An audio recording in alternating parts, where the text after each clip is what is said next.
హైదరాబాద్లోని మెగాస్టార్ చిరంజీవి నివాసంలో మెగా సంబరాలు ప్రారంభమయ్యాయి. చిరంజీవి సోదరుడు పవన్ కళ్యాణ్ జనసేన పార్టీ కూటమి ఆంధ్రప్రదేశ్లో అధికారంలోకి రావడం, జనసేన పార్టీ నుండి 21 మంది ఎమ్మెల్యేలుగా ఎన్నికవడం, 2 ఎంపీలుగా ఎన్నికవడం, అదేవిధంగా పవన్ కళ్యాణ్ సైతం ఎమ్మెల్యేగా పిఠాపురం నుంచి ఎన్నికవడం పట్ల మెగాస్టార్ కుటుంబ సభ్యులు హర్షం వ్యక్తం చేశారు.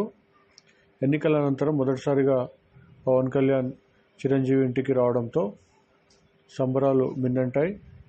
ఈ కార్యక్రమంలో పెద్ద ఎత్తున చిరు, పవన్ కళ్యాణ్ అభిమానులు, జనసేన పార్టీ కార్యకర్తలు, నాగబాబు, చిరు కుటుంబ సభ్యులు పాల్గొన్నారు. సంబరాలు కొనసాగుతున్నాయి. మరోవైపు ఈ దృశ్యాలను చూసి చిరంజీవి, పవన్ కళ్యాణ్ ఫ్యాన్స్ హర్షం వ్యక్తం చేస్తున్నారు.